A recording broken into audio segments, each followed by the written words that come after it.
జయ గురుదత్త. గం గణపతయే నమ. దుమ్ దుర్గాయే నమ. ప్రతిరోజు ఈ ఛానల్ వీక్షించేటటువంటి వారు బాగుండాలి, అనేక కష్టాలు తొలగిపోవాలని ఎన్నో పరిహారాలు అందిస్తున్నాను. అయితే ఇక్కడ అతి ముఖ్యమైన విషయాన్ని వాళ్ళు చెప్తాను. కలియుగంలో కష్టాలు అనుభవించడానికి జాతక దోషమే కారణం కాదు. వంశదోషం, వంశ అరిష్ట దోషం, వంశ శాపాలు ఉంటాయి. ఇది మీరు బాగా గమనించవలసిన విషయం. మామూలుగా జాతకపరమైన దోషాలు, కుజదోషం ఉందనుకోండి, పెళ్ళి అవ్వకుండా ఆపుతుంది. దానికి మనం కుజదోషానికి జపాలు చేయించుకోనో, కుజదోషానికి పూజలు చేయించుకుంటేనో పెళ్ళి అయిపోవాలి. కానీ ఎందుకు అవ్వట్లేదు? ఇప్పుడు కుజదోషము పోవడానికి శాస్త్రంలో కుజదోషం ఉంది. అది ఎలా పోతుందో కూడా శాస్త్రంలో క్లియర్గా చెప్పారు.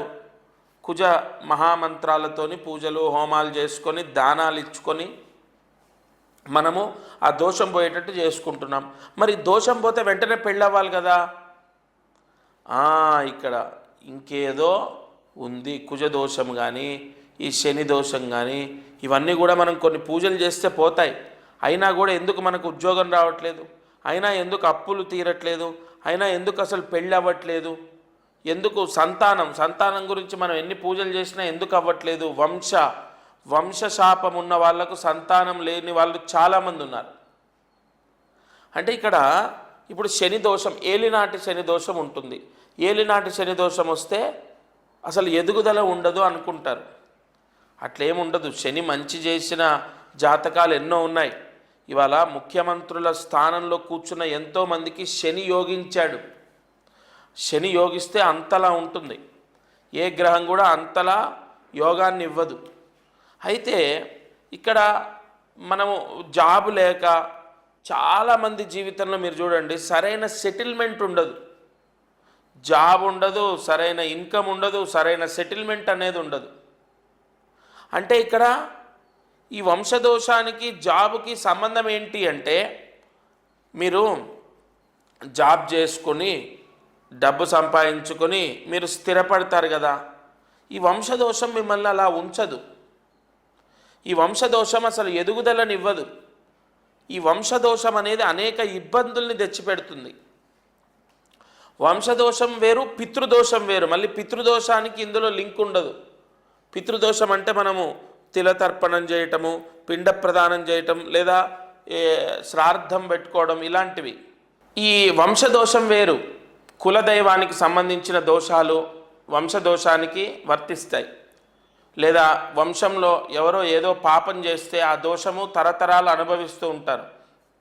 నేను ఒక విషయం చెప్తాను. ఒక వ్యక్తి, ఆయన ఒక పాపం చేశారు.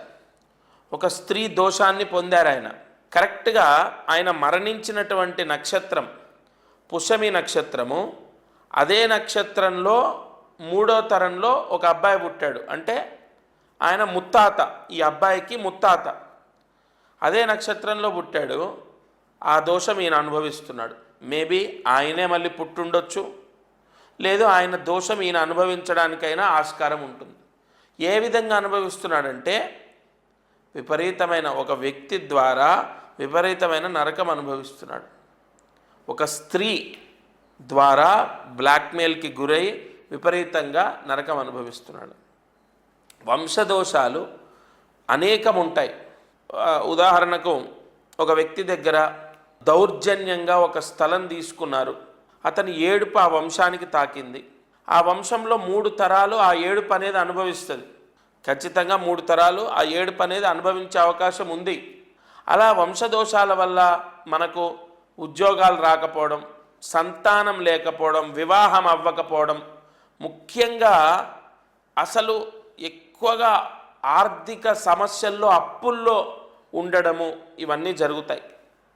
వంశదోషం వల్ల ఎక్కడ ఎఫెక్ట్ వస్తుందంటే, సంతానం ఉండదు, పెళ్ళిళ్ళు అవ్వవు, సరైన సంబంధాలు రాక వివాహాలు అవ్వవు, ఆర్థిక ఇబ్బందులు, అప్పులు, అలాగే అసలు జీవితంలో సెటిల్మెంట్ అనేది ఉండదు. కాబట్టి ముందు ఈ వంశదోషానికి పరిహారం. ఇప్పుడు వంశదోషము ఎలా వచ్చింది అన్నది 3 తరాల పేర్లు తీసుకొని నేను చెప్తాను. ముందు 3 తరాల పేర్లు అంటే తండ్రి, తాత, ముత్తాత. ఈ 3 తరాల పేర్లు తీసుకొని వంశదోషము ఎలా వచ్చింది, ఏ విధంగా వంశదోషం అనేది వచ్చింది. నాగశాస్త్రంలో మనకు నాడీ యోగంలో ఆరూఢ చక్రాలని బట్టి వంశదోషాన్ని మనం లెక్క వేసుకోవచ్చు. ఆ వంశదోషము అంటే మనకు పలానా రోజు పలానా అమ్మాయికి అన్యాయం జరిగింది, ఆ అమ్మాయి పేరు ఇది, అంత డీటెయిల్గా ఏం రాదు. అలా వస్తుందని నేను అబద్ధం చెప్పను. ఏది శాస్త్రంలో ఉంటే అదే మాట్లాడతాను. పలానా మీ తండ్రి గారు లేదా మీ తాతగారు ఈ దోషం వల్ల మీరిగో మీ వంశం ఈ ఇబ్బంది అనుభవిస్తుంది, లేదు కులదైవానికి మీరు సరిగా చేయాల్సిన ప్రక్రియ, చేయాల్సిన పూజలు నైవేద్యాలు మీరు చేయట్లేదు, అందుకు ఈ విధంగా మీరు ఇబ్బంది పడుతున్నారు, లేదు ఇగో ఇది అని వంశదోషానికి సంబంధించి అసలు ఏ విధంగా వంశదోషం వచ్చింది, అది ఏ తరం వాళ్ళు అనుభవిస్తున్నారు, వాళ్ళకు ఏ పరిహారం చేసుకుంటే ఆ దోషం పోతుంది. కొన్ని దోషాలు నేను పలానా ఒక క్షేత్రం అంటే మంత్రాలయానికి వెళ్ళి అక్కడ నదిలో మట్టి తీసుకొని ఆ మట్టిని తీసుకొని ఇంటికి వచ్చి అమావాస్య రోజు మృత్తికా స్నానం చేయండి, ఆ వంశదోషం పోతుందని చెప్పారు. అలా ఉంటాయి రెమెడీస్. కొన్ని వంశదోషాలు కొన్ని పరిహారాలతో పోతాయి. కొన్ని వంశదోషాలు ఒక క్షేత్రంలో నిద్ర చేస్తే పోతాయి. కొన్ని వంశదోషాలు శివారాధన చేస్తే పోతాయి. అలా మీ జాతకాన్ని చూస్తాను. మీ జాతకంలో వంశదోషము ఉంది, అందుకే మీరు ఈ కష్టాలు అనుభవిస్తున్నారు అన్నది మనకు వస్తే ఆ దోషం పోయేటట్టు చేస్తాను. అప్పుడు వెంటనే మీ కష్టాలన్నీ తొలగిపోతాయి. ఆర్థిక పీడలు పోవటం, వివాహాలు అవ్వటం, ఉద్యోగం రావటం, సంతానం, ఇలా అన్ని శుభ ఫలితాలు సంభవిస్తాయి. మారుతి అనుగ్రహం. సంప్రదించాల్సిన ఫోన్ నంబర్లు 9704883019, 9010981165.